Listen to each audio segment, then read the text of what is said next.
Sir उस time पे सब पता तो है मुश्किलें बहुत हैं, लेकिन मेजर जो प्रॉब्लम्स थी वो क्या थी? देखिए मुख्तलिफ अगर आप मेजर प्रॉब्लम देखें तो पहली बात तो ये थी कि सियासी तौर पे देखा जाए तो कांग्रेस के अंदर भी बहुत सारे मुसलमान थे और मुसलमान रहनुमा थे। 1937 के बाद से 39-38 के बाद से 40-41 उस वक़्त जो प्रेसिडेंट है कांग्रेस पार्टी के वो हैं अब मौलाना अबुल कलाम आज़ाद। मुस्लिम लीग ये बात कह रही है 1940 में कि जी मुसलमानों का रिहाइश और मुसलमानों का मुस्तकबिल, मुसलमानों का मजहबी आज़ादी, माशी आज़ादी, समाजी आज़ादी मुमकिन नहीं है कांग्रेस के होते हुए, क्योंकि वो मुसलमानों के ख़िलाफ़ काम करती हैं। और उस ज़माने में इत्तेफाक ये है कि प्रेसिडेंट जो है कांग्रेस का वो मुसलमान है। हाँ। तो कांग्रेस कहती थी भाई अगर मुसलमानों के खिलाफ है तो ये कांग्रेस का प्रेसिडेंट कैसे मुसलमान है? सही। तो वो उनकी एक अपनी सोच थी। तो पहला तो विद इन कम्युनिटी एक चैलेंज आ गया ना। फिर ये था कि 1937 के अंदर इलेक्शंस के अंदर मुस्लिम लीग को बहुत ज़्यादा कोई ओवरवेलमिंग मेजॉरिटी नहीं मिली थी, और जिन सूबों के अंदर पाकिस्तान बना वहाँ पे तो ये एक बहुत बड़ा चैलेंज था कि जहाँ मुसलमान अक्सरियत में है वहाँ मुस्लिम लीग जो है ये आइडिया पॉपुलराइज़ कराए कि जी आप हमारे साथ हों और दो कौमी नज़रिए के ऊपर आके खड़े हों। फिर आगे जाके हमने देखा कि अंग्रेज़ जो थे वो कोशिश कर रहे थे किसी तरीके का कॉम्प्रोमाइज़ हो जाए और मुल्क के दो टुकड़े ना हों, तो उनकी तरफ से बड़ा प्रेशर था जी। और सबसे इम्पोर्टेंट बात क्या यही सर वजह थी कि पहली कॉन्स्टिट्यूशन बनने में देर हो गई, देर से बनी? नहीं, ये कॉन्स्टिट्यूशन बनना तो पाकिस्तान आज़ाद होने के बाद की बात है। आपको जो पहला सवाल है वो ये कि पाकिस्तान बनने में क्या दुश्वारी आई। तो पाकिस्तान बनने में जो दुश्वारी आई, हाँ इसका एक कनेक्शन है exactly, क्योंकि हम प्लानिंग हमने इतनी अहेड नहीं की हुई थी कि अगर हम आज़ाद हो ही जाते हैं, अलग मुल्क हमारा बन ही जाता है, तो उसका आइन क्या होगा, उसके अंदर तरीक़ेकार ये इससे लिंक्ड है। It is a major, it is one of the many मतलब वेरी सिग्निफिकेंट फैक्टर, क्योंकि हमारे जो समझ लें कायदे-ए-आज़म मोहम्मद अली जिन्ना ने एक्चुअली जो हमें रोड मैप दिया, हमें जो एडमिनिस्ट्रेशन दी और हमें जो तरीक़ेकार दिया, जो आइडियोलॉजी दी, उसके अंदर एक चीज़ ये आप कह लीजिए कि कॉन्स्टिट्यूशन के उन्होंने असूल तो दिए कि कॉन्स्टिट्यूशन कैसी होगी, फेडरल होगी, डेमोक्रेटिक होगी, ओपन फॉर ऑल होगी, तमाम लोग आज़ाद होंगे, तमाम मज़ाहिब को अपने अपने उनकी 11 अगस्त 1947 की स्पीच है हमारी कॉन्स्टिट्यूशन असम्बली में, उसमें सब चीज़ें थी उन्होंने बताई। लेकिन एक ड्राफ्टेड जो कॉन्स्टिट्यूशन लिखी हुई होती है वो प्रिपेयर नहीं कर सके, क्योंकि ज़ाहिर है टाइम ही इतना नहीं मिला। कायदे आज़म की रहलत हो गई पाकिस्तान बनने के 13 महीने के बाद, अगस्त 47 से सितंबर 48, और उस वक्त बड़े चैलेंजेस थे हमारे पास। पाकिस्तान के बाद फ़ौरन बनने के बाद रेफ्यूजीज़ आ रहे थे, काफ़ी सारा कम्युनल वायलेंस हो गया था।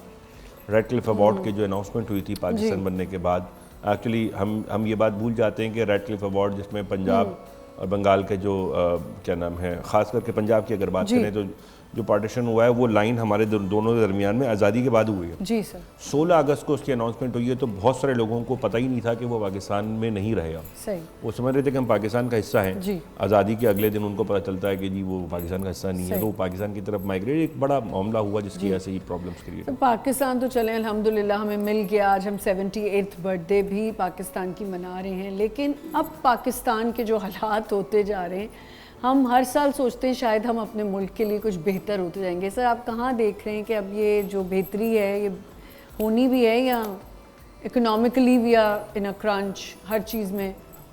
देखें ये सवाल मुझसे पिछले 2-3 साल से सारे स्टूडेंट्स और जितने भी लोग बात करते मिलते हैं वो शोज़ में भी यही सवाल किया जाता है कि जी अब क्या होगा पाकिस्तान, अब क्या होने वाला, क्योंकि हम हर आदमी यही कहता है कि जी अब बचा क्या है इसमें, चले जाएँ बाहर चले जाएँ, एक हम ये देखते हैं। तो कहने का मकसद ये होता है कि हम हिस्ट्री को अगर देखें तो हिस्ट्री के मुख्तलिफ पहलू हैं, और हिस्ट्री रिपीट्स इटसेल्फ है, हिस्ट्री के अंदर एक स्पायरल भी है, और बहुत सारी वेव थ्योरीज़ हैं। तो हम देखते हैं कि बहुत सारी अक़वाम की ज़िंदगियों में इस तरह की चीज़ें आती हैं, इस तरह के चैलेंजेस आते हैं। जब हमें लग रहा होता है, हिस्टोरियंस हैं या पॉलिटिकल साइंटिस्ट हैं या सोशियोलॉजिस्ट हैं या इकोनॉमिस्ट हैं और फ़िलासफ़र्स हैं और पॉलिटिशियंस हैं, थिंकर्स हैं, वो उनको लग रहा होता है कि आगे कोई रास्ता नहीं है। और वहाँ पे ऐसी एक चीज़ हो जाती है, कोई ऐसा एलिमेंट हो जाता है या कोई ऐसी हैपनिंग हो जाती है जो पूरी दुनिया पूरी उस वक्त की उसको ठीक कर देती है और आप आगे ठीक हो जाते हैं। मैं आपको छोटी सी मिसाल दे देता हूँ। हम अमेरिका की बात करते हैं, अमेरिका इज़ अ बहुत मतलब it's a great power today, लेकिन 1776 के अंदर वो अपनी आज़ादी की जद्दोजहद शुरू करते हैं, 81 में आज़ाद हो जाते हैं, इंग्लैंड चला जाता है। और उसके बाद उसके 70 साल के बाद 60 साल के बाद वो अमेरिका आपस में सिविल वॉर लड़ रहा है, जिसके अंदर कत्ल गारत करता है, बुरी तरीके से आपस में लड़ रहा है जी। सबसे बुरी वॉर जो उनकी हुई है सिविल वॉर हुई है, और उसके बाद फिर उन्होंने तरक्की करनी शुरू की। उसमें बड़े चैलेंजेस थे। तो कहने का मकसद ये है कि हम ये अब हमें बने हुए 78 साल हुए, 77 साल हुए, तो इसमें हमें चैलेंजेस हैं, और ये कौमों की ज़िंदगियों में ये आता है। फ्रेंच रेवोल्यूशन की अगर आप बात करें, फ्रेंच रेवोल्यूशन के बाद रेवोल्यूशन हो तो गई, ये तो हमने सब कहते हैं कि जी फ्रेंच रेवोल्यूशन बड़ी ग्लोरियस थी, उन्होंने बादशाह को ख़त्म कर दिया, लेकिन बादशाह ख़त्म होने के बाद उनको निज़ाम बनाने में 150 साल लग गए। ये इसी से मैं कनेक्ट करूँगी कि हमारे यहाँ जब भी बच्चे पढ़ते हैं, इवन हम लोग भी यही सोचते हैं कि हमारे बच्चे पढ़ के बाहर ही कहीं जाएँ, यहाँ हमारा वो फ्यूचर नहीं है। क्यों, आप क्या कहना चाहेंगे इसके बारे में? हमारी जो अपॉर्चुनिटीज़ हैं, हमें जो टैक्सेस मिल रहे हैं, उसके हिसाब से हमारे पास इंफ्रास्ट्रक्चर डेवलप नहीं हो रहा, ये बहुत सारी चीज़ें बच्चे ऐसे बताते हैं।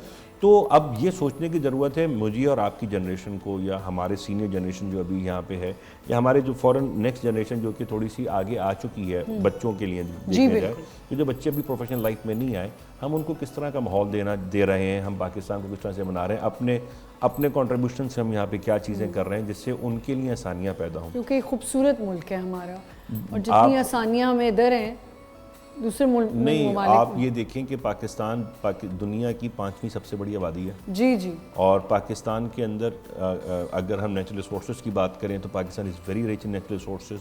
पाकिस्तान के अंदर सारे क्लाइमेट्स हैं, पाकिस्तान के अंदर सारे टोपोग्राफिकल फीचर्स हैं, या समंदर भी है तो दरिया भी है, तो पहाड़ भी है, तो प्लेट्यू भी है, तो बर्फानी चोटियाँ भी हैं, तो डेजर्ट भी है। बिल्कुल ऐसी ज्योग्राफी। अब फिर उसके अलावा हमारे पास एक इतनी one of the richest historical archaeological sites हमारे पास जी, हमारे मोहनजोदड़ो है, हमारे मतलब इंडस वैली सिविलाइजेशन है हमारे पास गंधारा सिविलाइजेशन के ट्रेसेस हैं, हमारे पास अशोका और दूसरे जो पुराने हिंदू वो थे सिविलाइजेशंस थी, उनकी हमारे पास रेमिसेंसेस है, हमारे पास बुद्धिज़्म की इतनी बड़ी बड़ी यहाँ पे अपॉर्चुनिटीज़ हैं। और उसको अपॉर्चुनिटीज़ इस तरह से कह रहा हूँ, मैं कनेक्ट कर दूँ कि ये हमारे पास दुनिया के अपनी तरफ खींचने के लिए टूरिज्म की इतनी बड़ी टूरिज्म के, मैं भी यही कहना चाहती थी कि हम टूरिज्म को इतना बेहतर कर दें कि हमारे पाकिस्तान का अभी भी आते हैं लोग, ऐसा नहीं है, बिल्कुल आते हैं। इवन इतनी कैटास्ट्रोफीज इतना कुछ हुआ है, लेकिन फिर भी दे ऑप्ट कि हमने पाकिस्तान जाके टूर करना है, पाकिस्तान टूर पे जाना है। इतने फॉरेनर्स हैं जो आते हैं,